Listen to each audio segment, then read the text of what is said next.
Kumpirmado nang wala na rin si Julia Barreto sa kapamilya seryeng What Lies Beneath.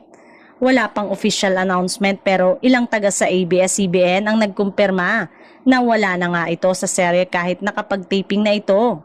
Recently din sa story ko ng isang TV5 serye kung saan makakapareha niya ang kapamilya actor na si Enrique Hill. Napangiti naman si Jameson Blake na isa rin sa cast member ng What Lies Beneath nang hingan siya ng reaksyon kung totoong wala na si Julia sa serye. Unang umalis sa serye ang isa pang Viva actress na si Bella Padilla. Matatandaang noong June 2 ay kinumpirma ni Bella sa kanyang post sa X na kailangan niyang magpaalam sa karakter niya sa serye dahil may gagawin siyang 2 pelikula. Ang balita ay sina Sue Ramirez at Kyla Estrada ang papalit sa kanila ni Julia sa kapamilya serye. Maliban kina Sue, Kyla at Jameson, bida rin sa serye sa kapamilya serye sina Janela Salvador, Charlie Dizon, Jake Cuenca at JMD Guzman.